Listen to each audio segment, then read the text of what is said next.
What's happening, everybody? Welcome to another episode here, the Side Guys Football Forum. I'm one of your co-hosts on the side, joined as always by my good friend, my good buddy, the other half of the Side Guys, Mr. Tad the Side. And Tad, a little bit of breaking news in case you haven't checked ESPN lately or checked your social media channels, but are the Giants really just that dysfunctional of an organization, They're Tad? tanking. Because No, they they're have released Daniel Jones after demoting him not just to QB4, Ted, like he was QB4 heading into this week's game.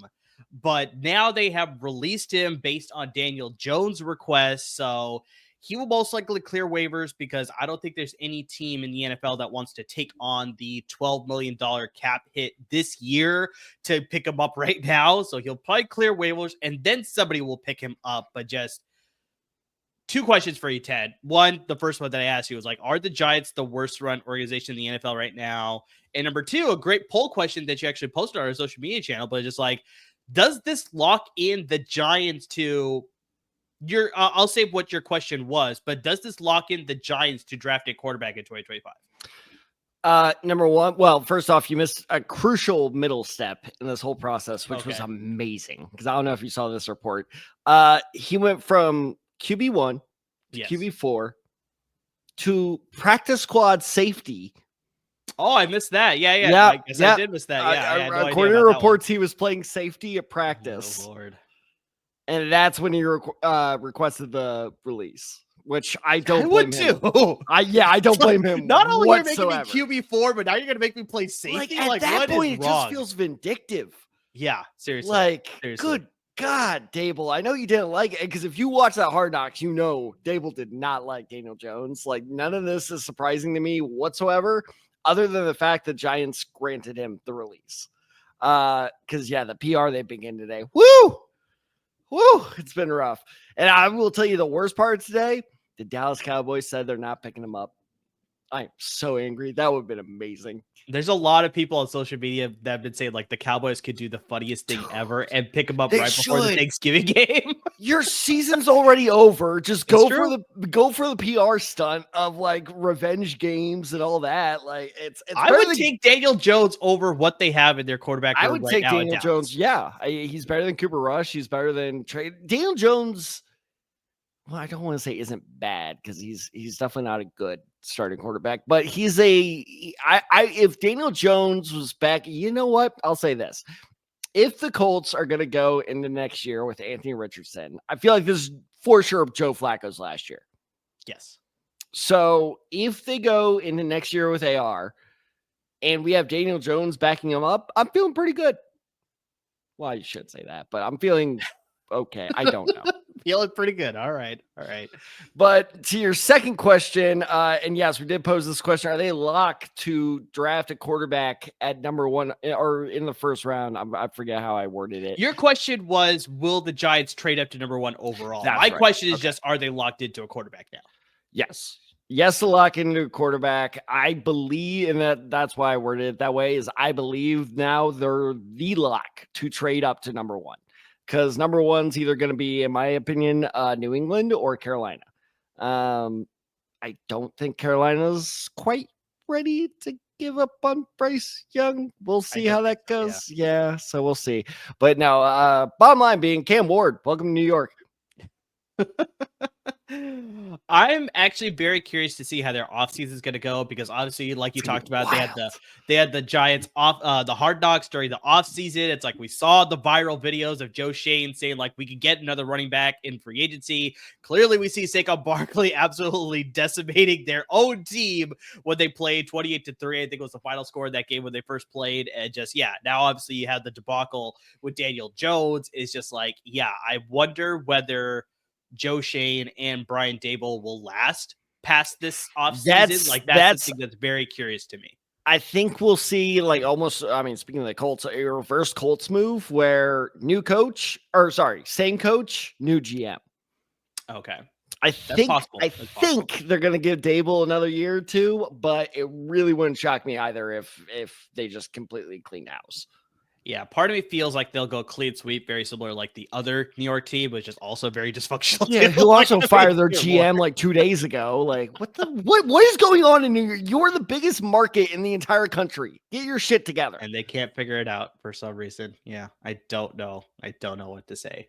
But yeah, so yeah, Daniel Jones no longer a member of the New York Giants, so that's gonna be curious to see what Tommy DeVito will do. And also, Tad, I feel bad for Drew Lock. Like, I mean, I don't know if you saw that. Yeah, no, I saw that viral interview that he posted where it's just like, yeah, he brought in, he said he was going to be the QB2, and then all of a sudden, yeah, he's still QB2. Like Tom DeVito went ahead of him. It's just like, if you want my opinion on it, I think that's a marketing thing because they know that New York loves DeVito, so they were like, we can market this. I think that's all it is because Locke did not look bad for Seattle last year.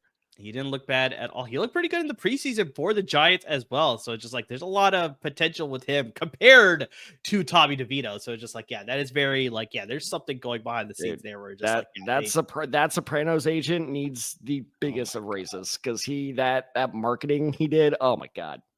Yeah, I don't know what's going on. This might be a little racist, but like chef's kiss, like beautiful.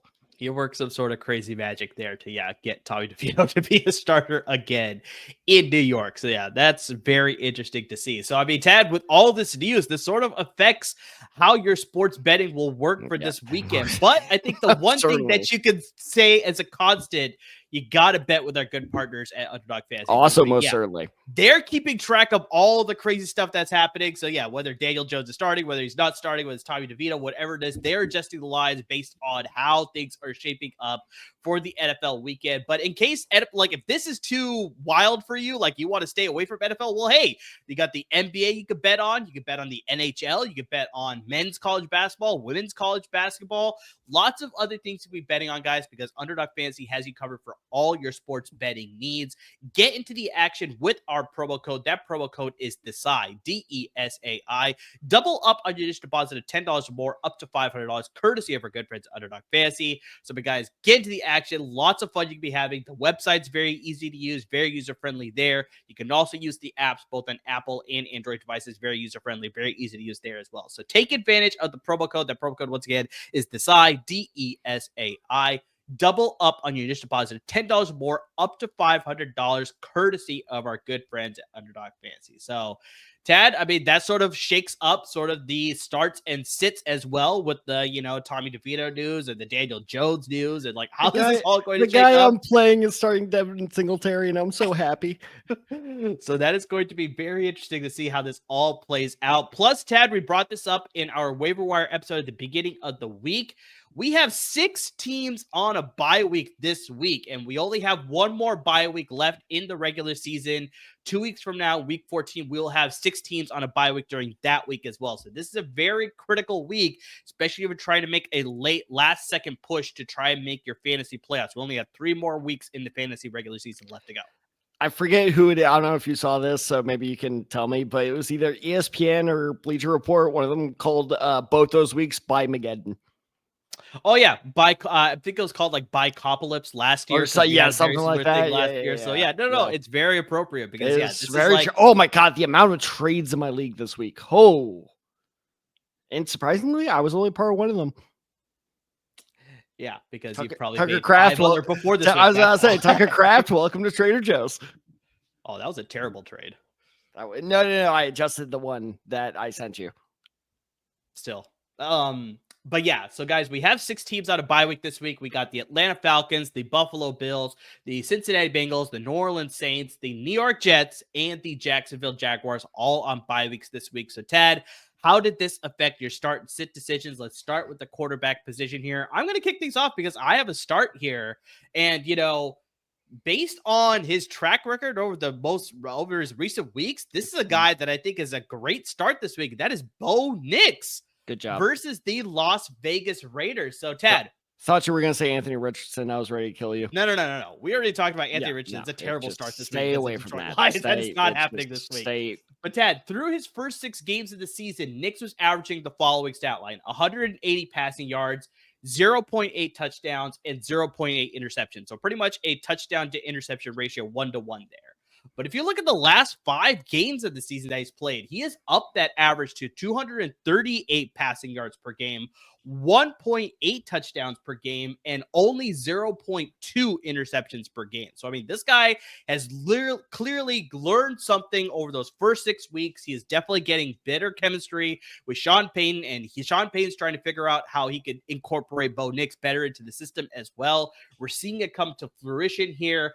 A lot of people, Ted, and I want to get your take on this after I finish my Bo Nix take here, but just people are saying that Bo Nix should be the candidate for Offensive Rookie of the Year over Jaden Daniels. I want to get your answer on that after here, but just, Tad, over their last 3 games, the Las Vegas Raiders, who are the Denver Broncos, are playing this week. They have given up the following through the air: 267 passing yards, 3.34 touchdowns to the air, and 0.67 interceptions. So they're very porous when it comes to their passing defense. This is a prime matchup for Nix to really continue his hot streak and really, like I said, push himself to possibly win that Offensive Rookie of the Year award. So, I mean, Tad, let me phrase that question to you.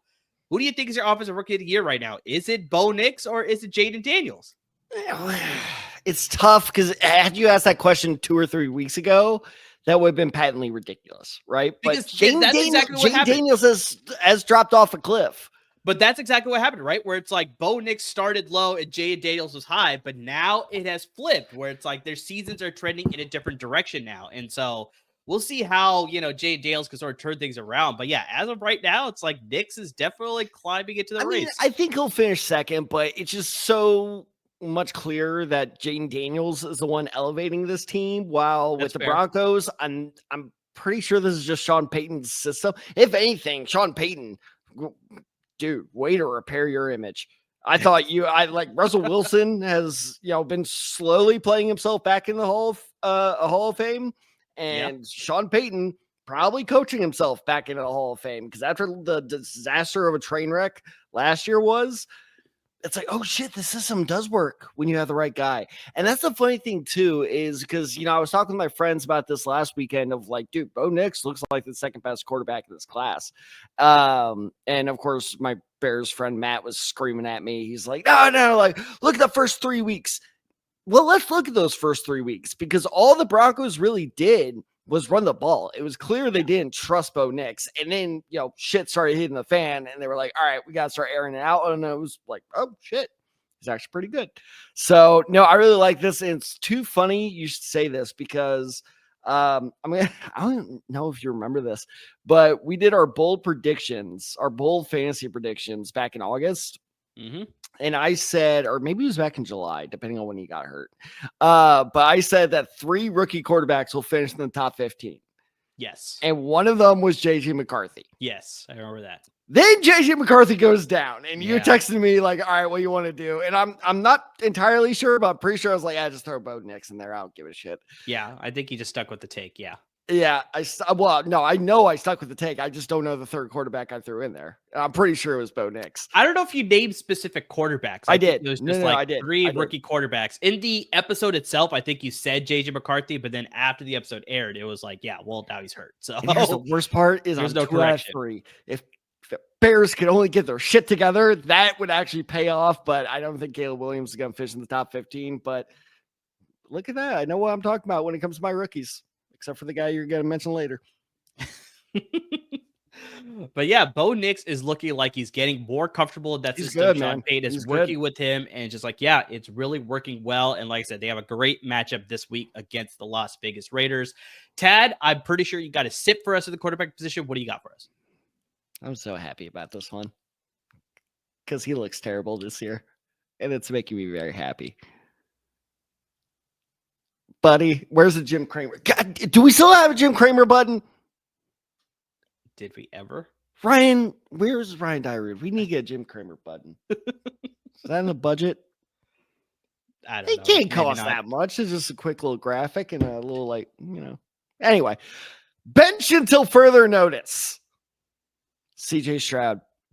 CJ Stroud. Wow. He is Okay. not. And look, this is a guy who traded for CJ Stroud weeks ago. And I know this because I've had him on my team for 5 weeks. And in 5 weeks, he has not eclipsed 15 points. In 5 weeks. Who are they playing this weekend? The Tennessee Titans. So I understand that's tempting of like, oh, Tennessee Titans are really bad, which they are, to be fair. So CJ Stroud, bounce back game? Not necessarily, because the Titans, half of their quarterbacks they've faced over the last 5 weeks, that same span, only half of them have gone for over 15 points. So the Titans have that capability to limit the quarterback.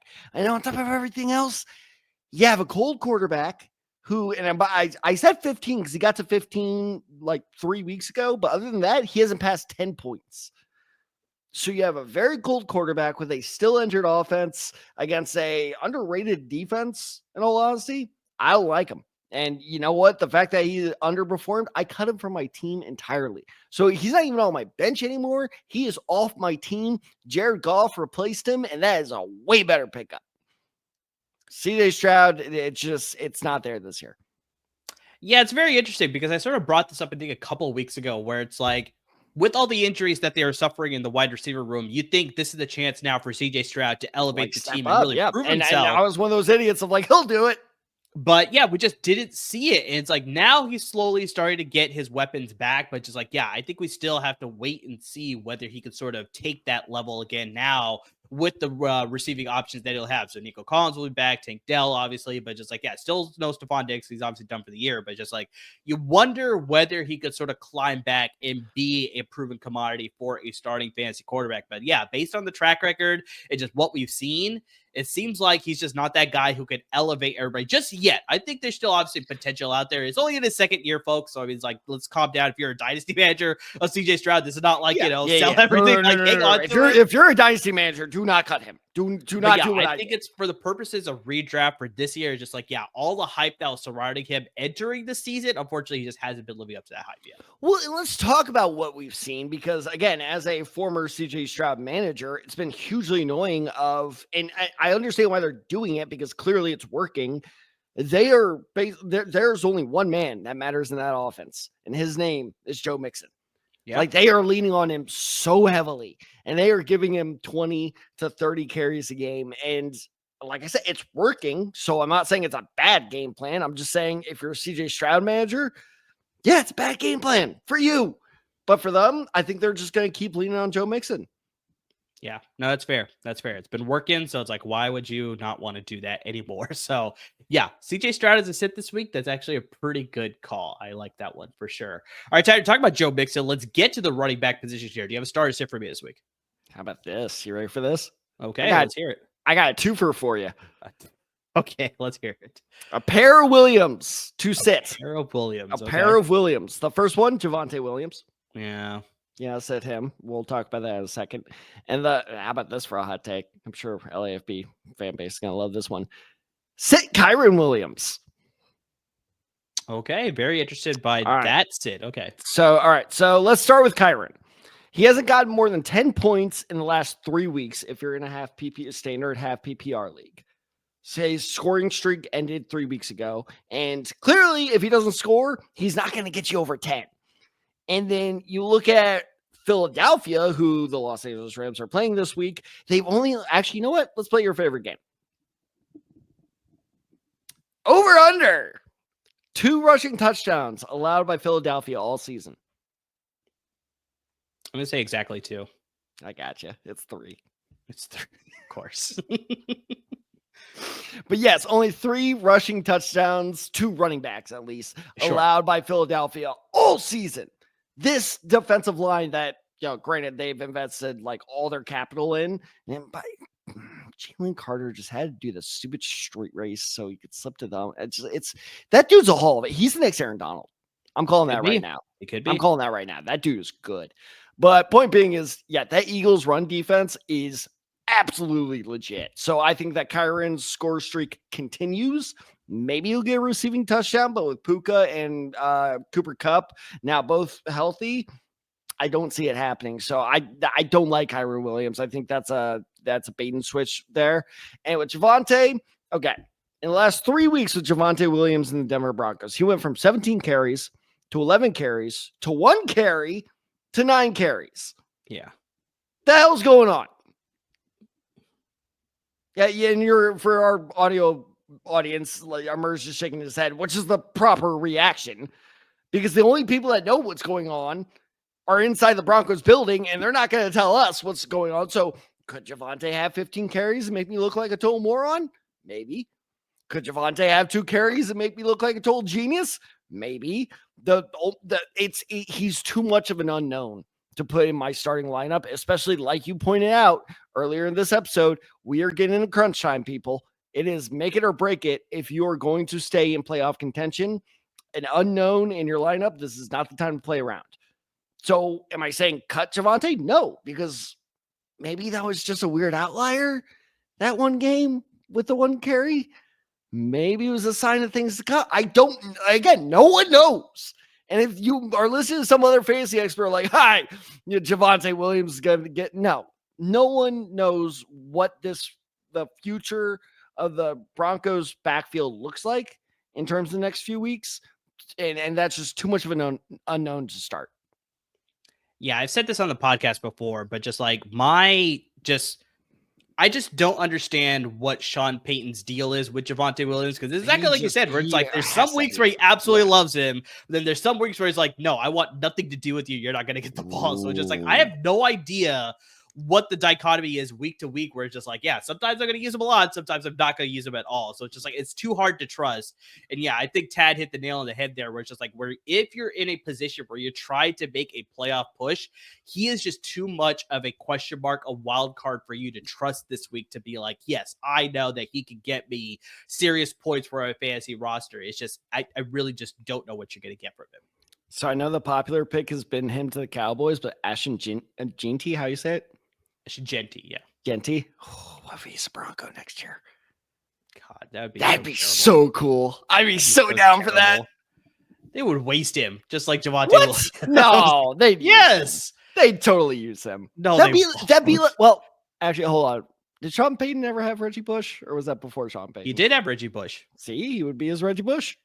Yeah, but Reggie Bush was never all that effective, even under Sean Payton Reggie Bush was good for this. There's a few times. It's very similar to what we're talking about with Javonte Williams. There's like a few games where it's like he absolutely went off, but there's a lot of games where he just wasn't all as effective as he probably could have been. So that's the problem with Sean Payton, the running back situation. All right, thoughts on the Kyren? What was that, Peter, out there? Well, clearly you weren't thinking, so I just stopped talking. That's all it was. Thoughts on the Kyren Williams benching? I think that's actually a good sit, because, the Eagles defense, we brought this up before, that they've been playing stronger ever since the bye week. And I think overall, like, that pass defense has gotten a lot better with both their rookies and Cooper DeJean and Quinyon Mitchell. And just, you already brought up Jalen Carter, but they also have Jordan Davis. They have Nakobe Dean. Like, they have all these great pieces. Zach Bond coming over from New Orleans. He's been absolutely killing it for that defense as well. So it's like, this defense is playing really, really well. They need to stay in contention in that NFC East, because even though they beat Washington, it's like it still could come down to what happens towards the rest of the season here. So they need to make sure that they keep their foot on the pedal. They could possibly contend for a number 2 seed in the NFC, so you could have home field advantage at least up until they play Detroit, who is most likely going to be the number 1 seed. So it's like they still have a lot to play for, and this defense is absolutely coming on strong now in the second half of the season. So the Rams, even though as much as I like them, they've been playing a lot very well as well. I think this may be a little bit of a harder, defense for them to move the ball against, both either on the ground as well as through the air. So Cooper Kupp and Puka Nacua may not have the best games either. I'm a stronger believer in those two, just because I think they're just gonna have to resort to the pass. But I'm glad, that was good analysis. But notice how all that analysis was about the Eagles and not the Rams. And notice how I did not hit the imaginary Jim Cramer button, which should not be imaginary. Ryan, we need a button. I love how I'm shouting like Ryan can hear me from Dallas. But anyway, point being is I think that Kyren Williams, despite being on a cold streak, is not benched until further notice. It's just, unfortunately, I don't think this is where the cold streak ends, because it's a tough matchup. So if you have Kyren Williams, it's not a, he's done for the season type of thing, but it's just for this week. Don't do it. Yeah. But you know who's going to have easier sledding, Tad? The Tampa Bay Buccaneers versus the New York Giants. And I'm saying start Bucky Irving this week against the New York Giants because, Tad, in 4 of his last 5 games, Irving has scored more than 15 fantasy points. This guy has been on an absolute tear in recent weeks. I was going to make a Nick Chubb joke, sledding. Yeah. Because it was snowing. Yeah, no, it's like he snowing's an understatement. It was like close to blizzard at one point. Like it was pretty crazy over there. I had a friend who texted me like an hour before the game started, like, yeah, I'm straight into Chicago. I was like, is the weather that bad? And then I turned on the game. I'm like, oh yeah, it's that bad. I was like, oh damn. Yeah, no, it got pretty crazy. Crazy. But anyway, who was your picking? Well, Bucky Irving. Okay, I'll let you finish your analysis and I'll get mine. Yeah, the Giants defense has been pitiful against running backs all season long. They've allowed an average of 23.84 fantasy points over the last 5 games to opposing running backs. Another thing we already brought up at the top of the episode, but they're going with Tommy DeVito on offense. I think they're going to find some struggles on offense as well, so that's going to lead to the defense getting more fatigued. In 6 starts last season, Tad, the Giants went 3-3 under DeVito, and he averaged only 152.2 passing yards per game. So I don't see this passing offense and this offense overall just being a lot better under DeVito. This is just a very good bounce back game for Tampa Bay to climb back into that NFC South division race to sort of maintain a good stranglehold on that sort of division crown to lead them into the playoffs. They really need to bounce back because they haven't been playing all that well.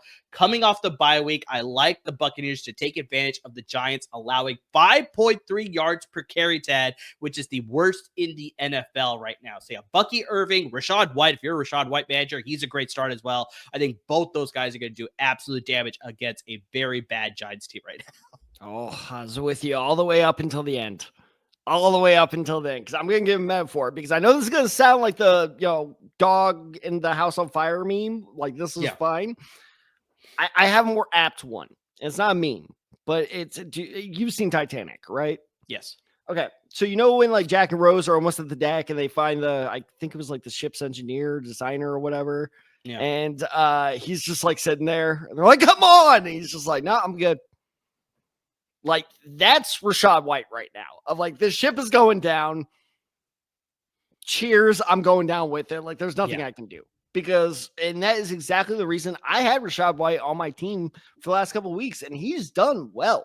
But it has been so clear from Rachaad White's perspective that this is the Titanic. It is a sinking ship. You are losing your starting role to Bucky Irving. I've tried so hard to trade for him, and I've not been able to pull it off because this guy is the Buccaneers running back of the future. It's probably my biggest draft miss ever. Well, Kyle Trask might be. What is with me and Buccaneers? I don't know, Tad. I really don't. Damn it. But anyway, no, the kid's good. He has more bursts than Rachaad White. The offense just looks better when he's in there. So if you're a Rachaad White manager, my advice is jump on that lifeboat. I don't care if it's women and children only. You just dive right on that thing. If you break your neck, I don't know where I'm going with this metaphor. Point being is get rid of Rachaad White right now because he's entirely touchdown dependent. If you look at his stats, he has not eclipsed 10 carries he's only done that once in the last 5 weeks. Because Bucky Irving is taking over so much. And that's the whole thing. Like, how long does that touchdown streak last for? So, once again, like we were talking about with our sits, in a time of the season where you are like, these wins and losses really matter, do you want to depend on touchdown dependent running back? So, Bucky Irving, love that start. Rachaad White, I'm a little more lukewarm or Titanic cold on that one. I can understand your hesitancy for Rachaad White going forward, but I think just in this matchup alone, I feel like there's going to be enough work for both of them because we're going to get to a point where Tampa Bay may be ahead by a lot. It's just going to be a lot of garbage time. So what are they going to do? They're going to drain the clock, and that's going to be through the ground with Rachaad White and or Bucky Irving. But yeah, Bucky Irving has already done enough damage through the first half of the game. They may not play him as much in the second half, and that's when we'll see a lot more of the workload shifting to Rachaad White then. So I do agree with you. Maybe obviously long term, it's not Rachaad White's backfield anymore. But I think for this matchup specifically with all the, everything that's happening in New York is just like they're going to be in a bad situation this week. I think the Buccaneers will be able to take advantage of that. And so, yeah, I like both Irving and White to have solid games this week. Rachaad White is the random lady that was floating in the ballroom after it sank, whatever. And like, you know, it's just like, beautiful, but so dead. Who the hell was she, by the way? That was so weird. I don't know. The camera was on her for like a full minute. Like, am I supposed to have like emotional connection to this woman? Like, I don't know. I guess so. Also, Rose, share the damn door. Can't do it. All right, so let's get Mythbusters did an episode on this. I know. Absolutely could have. Hashtag justice for Jack. Let's get to the wide receiver position here, Dad. You have starts or sits for me at this position. I mean, you talked up the quarterback. Let's talk up the receiver, Courtland Sutton. Man, I think he might be my pick for most undervalued fantasy player of the year. This dude deserves a lot of hype. He is nearing a top 15 fantasy receiver season again in a PPR league, and he's only started it in 57% of ESPN leagues. Yeah, the hell is going on? I don't understand it. On top of what's my favorite stat? Targets. Even better, receptions. You look at receptions. He has gone in the last 4 weeks 8, 7, 6, and 7. That is really good. And again, consistent volume. That's what I like to see is that consistency. Plus, he threw for a touchdown. What was that? 2 weeks ago? That was awesome. I believe so. Yeah. That was so clutch for me. Love it. But do you know who caught the touchdown? I don't remember. Bo Nix. That's right. Yes. Now it's coming back to me. Yes. That is right. That's right. But anyway, point being is, and that's a perfect example, he's a focal point of this offense. And this is a very, as we were talking about with our doubt in Javonte Williams, this is a very pass-happy offense. So I like Courtland Sutton. I mean, look, is he going to put up 15 points for you every week? No, but he is a consistent option for either your wide receiver 2 or your flex spot, or if you're an insane person, your wide receiver 3 spot. I mean, it's hard to find much better than Courtland Sutton, and they're playing the Raiders. Yeah, that's the big thing. They're playing the Raiders. There's only one good player on the Raiders defense. I guess 2. What are their names? Oh, Max Crosby and Robert Spillane. No. I'm not going to say his name, even though you should. Want me to. You know who I'm saying. You know who I'm thinking of. I know exactly who it is, but I'm not going to say his name. I don't have to. Trayvon Merrick. He is good. He is good. He is good. Yes. The jokes aside, he is actually very good on that defense. I will agree with that. But other than those 2 or 3, that defense is rough. Christian Wilkins, is he still hurt? I believe he's still. I think he's out for the season, right? If I remember. Tab, what was those Sutton reception numbers again? The last couple of weeks. Let's see. So it was 4 weeks ago. It was 8. Okay. 3 weeks ago it was 7. 2 weeks ago it was 6. Last week it was 7. Okay. Yeah, see, I would have preferred 8675309. That would have been my preference for sure, but that's just me. I'm gonna go with the sit at the wide receiver position. It's either a Simpsons joke or a San Francisco reference, and it's actually neither. It's actually neither. So I'm surprised you didn't get that one. Our good friend Chauncey Talese will pick up on that one for sure, though. Say it again. 8675309. Are those the lost numbers? Nope. Damn it. Ted, I'm actually going to give you a surprise at the sit position at the wide receiver position. I'm saying sit Deebo Samuel against the Green Bay Packers this week. I'm saying, oh my God, you're going anti-Homer. There's a big reason, though. Ryan, we need a button. There's a big reason, though, Tad, because Samuel has played in 9 games this season, Tad. In 6 of those games, he's had fewer than 5 receptions. He's also scored only 2 touchdowns on the entire year. Over the last 3 weeks, Tad, Samuel has not eclipsed more than 15 fantasy points as well. This includes a 6.1 fantasy performance against the Seattle Seahawks last week alone. You have to look at the fact that the return of Christian McCaffrey has limited the rushing potential for Deebo Samuel. And also, Tad, I want to get your take on this, but there's a lot of talk going around here, both on the national media, definitely on local media here for me. There's a lot of people saying that defenses have figured out Kyle Shanahan's offense. And so all the things that he was able to do with the jet sweeps to Deebo and the yards after catch is just not happening anymore. It's like defenses have figured out how to stop this offense. And so they're not as effective as they were in previous years. So I want to get your take on that after I finish my take on Deebo Samuel here. But this is the big one as to why I'm sitting Deebo Samuel this week. No Brock Purdy this week. He is determined. He is confirmed out. We're going to see Brandon Allen this week.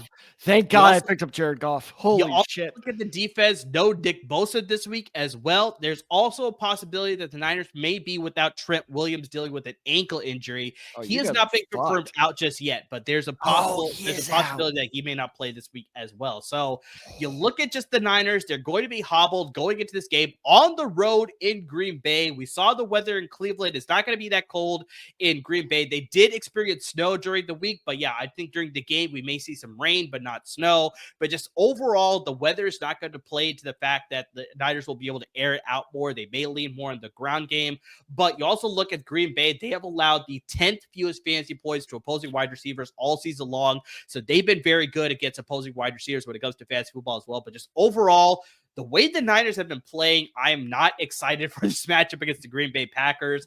I think it hasn't been confirmed yet, but this may be the break of a 36-game streak where they are no longer the favorites in this game. So they may be the underdog for the first time in 36 straight weeks. So I'm pretty sure that's going to happen because, yeah, with all these injuries, they're probably going to be the underdog in this game against the Packers. But just all that is sort of just speaking to the fact that just like I don't like Deebo Samuel this week. I think just this offense is going to be hindered with Brandon Allen. I think he may lean. We've talked about this before. When you go with the backup quarterback, they lean more on the quarterbacks that they're throwing to more often.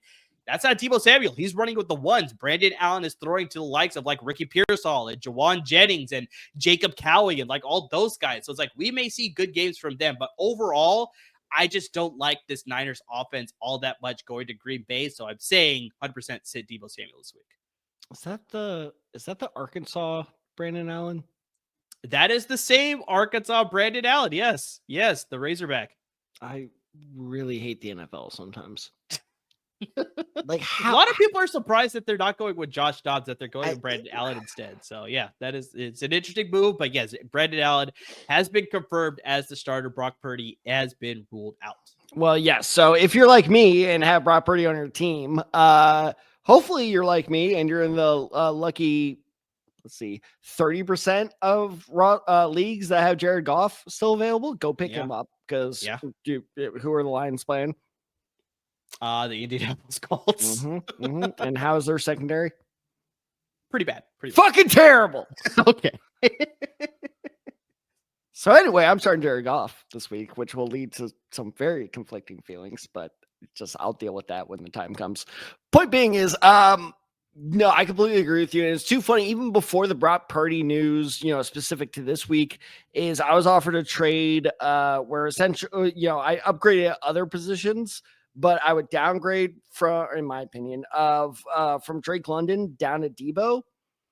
And I unfortunately, I told this league member that, I would accept. And then once I really started doing my deep dive and research, I was like, I don't know. Cause Deebo's fantasy stats are deceptive he is basically one big play away from a break or bust type of performance. So Deebo Samuel's he's not one of those guys I trust even moving forward, but especially this week with all those injuries you laid out. Weirdly, I think the most severe one is Trent Williams. I think that one's going to be the one that's going to hurt them the most.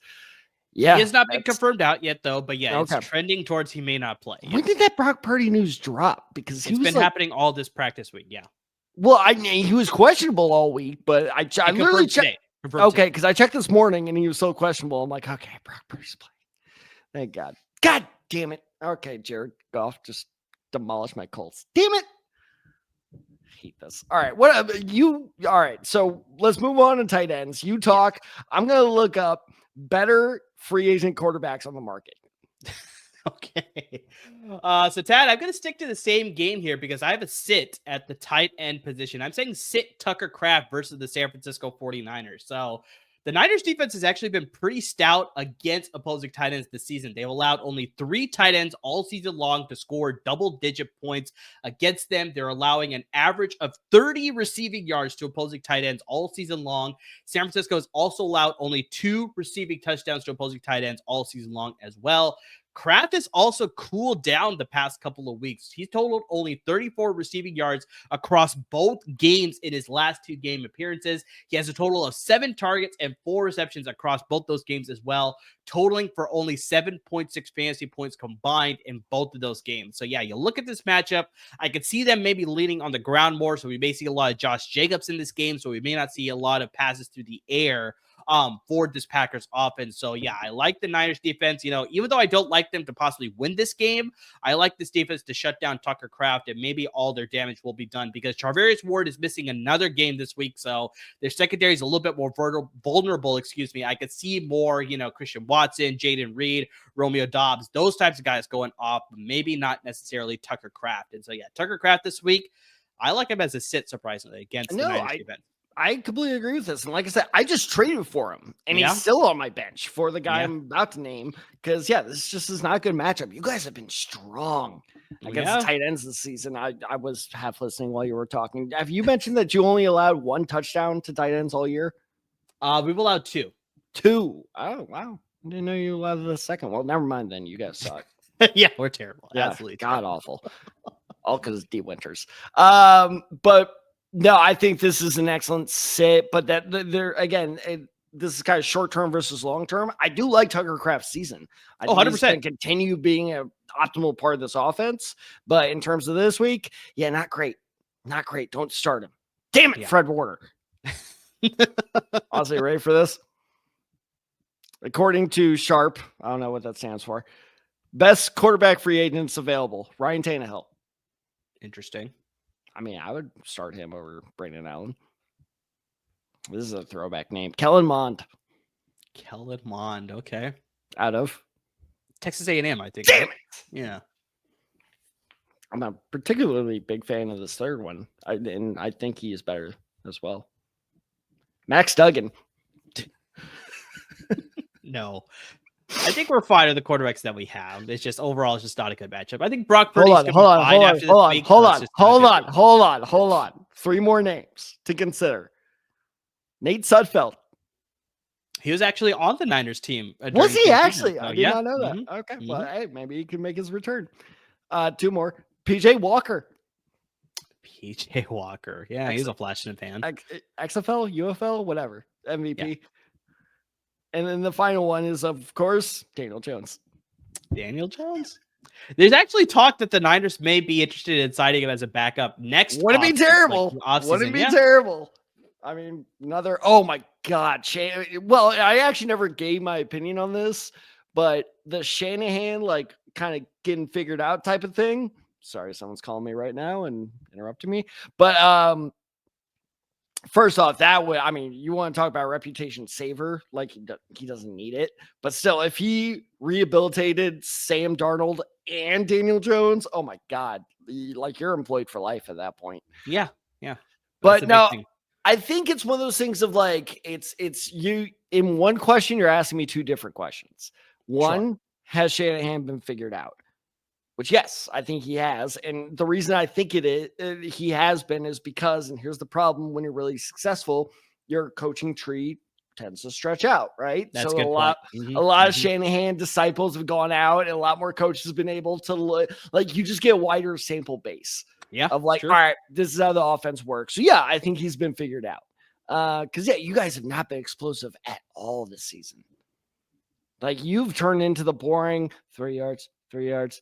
3 yards. Oh, wide receiver ran it for 3 yards. That has been the 49ers all season. And that is not what you guys are, used to being.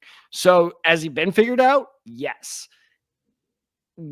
Does this mean the end for Shanahan? I think is kind of the secret question behind the question. No, because I trust him as a smart enough coach he reminds me a lot of Andy Reid, right? Andy Reid got figured out around 2010 with the Eagles and completely reinvented himself with the Chiefs. And before people go, oh, well, that was Mahomes. Alex Smith was fucking killing it.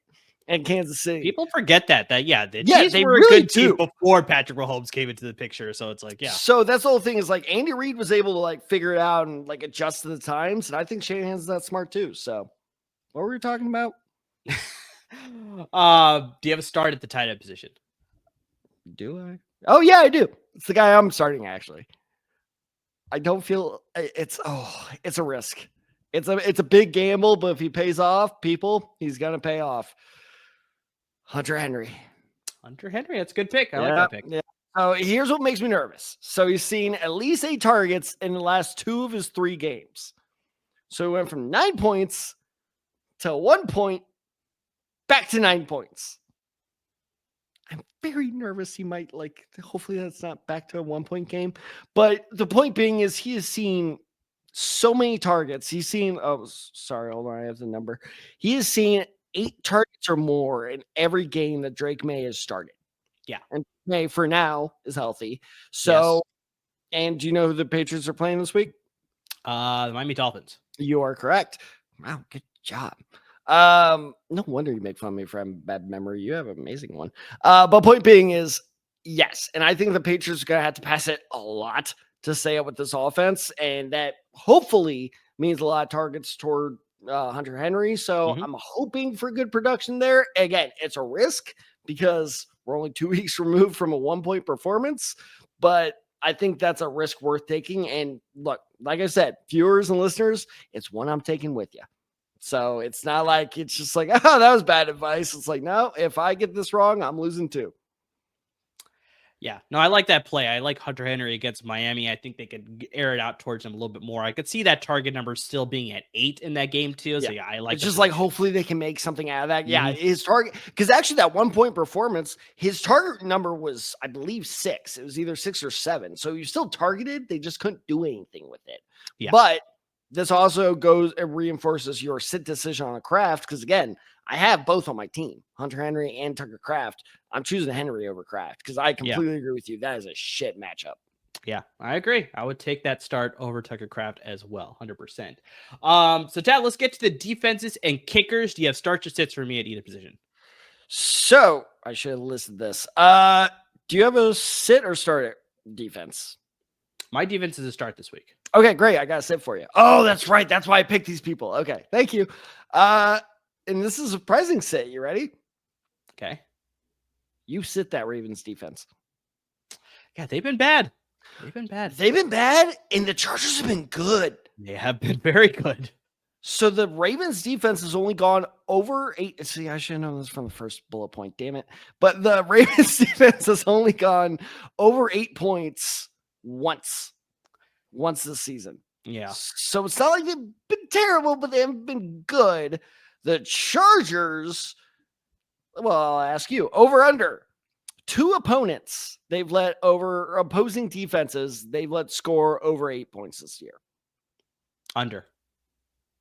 God damn you. That is your first win in a while.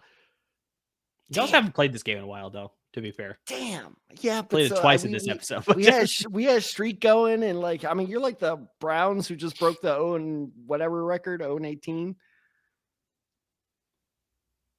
They were bad, man. They were very bad. Jackson Browns. But anyway, point being is, no, you are correct. It was only one defense that the Chargers have allowed to score over 8 fantasy points. So you got an offense that tends not to be great against fantasy defenses. You have a fantasy defense that tends to, as you pointed out, underwhelm. Not a great matchup. I'm not saying it's the worst matchup in the world. I'm just saying I think people will see the Ravens on the waiver wire and be like, oh, Ravens. And yeah, no, don't do that. And what do you got a kicker for me? At kicker, I got Jason Sanders as a start. Pretty simple. He has hit, I did so well all episode without stumbling. He has hit double digits in 3 of his last 4 weeks. And that 1 week of the 3 of the last 4 that he didn't hit double digits, he scored 9. To his back, Jason Sanders is legit. I literally, while I was doing research for this episode, dropped the Chiefs kicker for him. That's a good matchup, especially going against the New England Patriots. That's a divisional matchup. I could see in him Miami too. In Miami, I'll do a weather lookup, but the weather in Miami is probably much better than it is in Boston. I can agree with that for sure. Ted, so we're going to go with the start at the defense position here. Go to start the Houston Texans. You brought this up earlier, but yeah, they're playing the Tennessee Titans this week. Houston is tied for 5th in the NFL with most sacks forced on defense, and they're playing the Titans this week, who are tied for 5th in the NFL for most sacks allowed on offense. So, I mean, yeah, this is a good matchup of a very good defense that gets sacks versus a very bad offense that allows a lot of sacks. The Texans have also scored double-digit fantasy points in 3 of their last 4 weeks. This includes, Ted, a 21-point performance against the Dallas Cowboys last week. Houston has also forced multiple turnovers in 5 of their last 6 games. This includes a 5-interception game against a quarterback that you're starting this week, Ted, and Jared Goff a couple weeks ago against the Detroit Lions. So, I mean, yeah, they're trending in the right direction when it comes to their defense. Lots of turnovers, getting a lot of sacks. They're playing a bad defense in the Tennessee Titans this week, so they're a very good start this week for your defense. And at the kicker position, Tad, sitting Brandon Aubrey versus the Washington Commanders, because, I mean, fall from grace.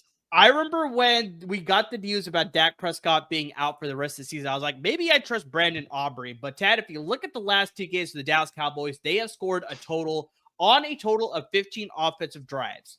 They have resulted in only 4 scoring drives from those. All others resulted in either a punt or a turnover. So, I mean, yeah, this offense is absolutely Charles Barkley terrible now with Cooper Rush and Trey Lance at the helm. So even with Brandon Aubrey having a big leg, at power leg, he get the long field goals. I just don't trust this Cowboys offense to even get close enough where it's like Aubrey can get a 60-yard field goal. Like, it is looking really bad in Big D right now. So it's just like, yeah, this is not a situation where I'm starting Brandon Aubrey anymore. Like, I don't like it. Even against Washington, they play very good on defense sometimes. So it's like, I like this divisional matchup. Washington will show up. I think they need to stay in contention there, the NFC East with the Eagles. So I like them to have a very good performance against the Dallas Cowboys. So yeah, sit Brandon Aubrey this week, unfortunately. Washington, D.C., sunny with a high of 58. Not terrible. Miami, though, high of 77 and sunny. There you go. That's why people want to play in Miami. But no, yeah, I completely agree with both of the things you said, especially the Brandon Aubrey thing. Because honestly, it's getting to the point where, like, even CeeDee Lamb, I don't know if I want to start him. Yeah. And when I'm saying that sentence, it's bad. And let me tell you, as someone in Dallas, like living here, like seeing people's reaction, it's real bad. Like, so I don't go out on Sundays. Well, not that I ever did, but still, the point being is it's scary here. People are upset. People are mad that I think I saw a pitchfork while I was taking out the trash. It's scurry. Charles Barkley scurry. Yeah, I think there's a lot of flack that CeeDee Lamb was getting after that loss to the Houston Texans over the weekend, that him and Micah Parsons, I think it was, they were partying in a club the same night. It was just like, yeah, they're like, they're making the best of a bad situation, I guess. I don't know. But yeah. Let me get a pen real quick. What's the name of this club?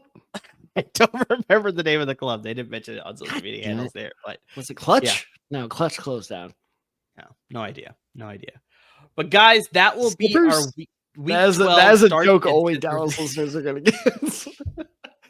So that will be our week 12 starts and sits for the week. But I mean, guys, we can't get to every start and sit that we want to in a given episode. So I mean, this is where you need to hit us up on our social media handles. You got us on Twitter. You got me at UpTheSide23. You got Tad Side94. Got the show handle at The Decide Guys. And of course on Instagram at The Decide Guys as well. So that is where you can get personalized advice for your respective fantasy football league. So I mean, yeah, whether you need help with waiver wire decisions, whether you need help with start sit decisions, whether you need help with trade advice, if you're in a dynasty league and your season's done for you, you're trying to figure out like, okay, maybe I can sort of trade off some guys, get some draft picks for next year. It's like, we can help you with that as well. So I mean, guys, that is the best shot for you to get personalized advice, like I said, for your respective fantasy football league. We want to help you take home some fantasy titles and take home as many fantasy championships as we can. The only way you can do that is if you interact with us. And guys, make sure you subscribe to your podcast. Make sure you subscribe to our YouTube channel. And please, please make sure you're supporting our parent network at LAFB Network, because without them, there would be no us.